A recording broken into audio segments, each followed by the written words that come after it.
समस्त अभिभावक मानक नमस्कार। आज मु आपण मानक एक क्रियाकलाप कर देखाइबी। क्रियाकलापटी होउची पानी रे पेंडु दबाइबा। एही क्रियाकलापटी को आपण माने घरे करी शिशु को देखाइबे, तापरे शिशु को करबा पई कहिबे एवं एही क्रियाकलापटी करबा समय रे शिशु को पूर्ण सहयोग करिबे। एही क्रियाकलापटी करबा पई मु गोटे टप रे किछि पानी नेछि एवं गोटे पेंडु नेछि।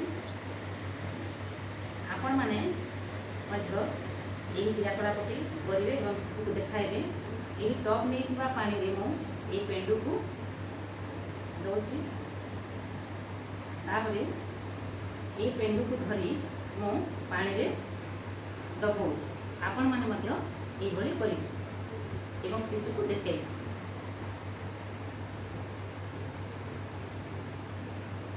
ठीक से बोली शिशु को मध्य करबा पई कहिबे।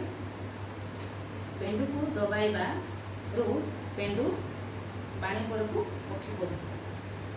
पेंडु क्रियाकलापटी को माँ माने घरे करिवे एवं शिशु को देखाइबे एवं शिशु को करबा पई कहिबे। एही क्रियाकलापटी करबा द्वारा शिशु खेल माध्यम रे से विज्ञान रो अनुभव पाई थाए।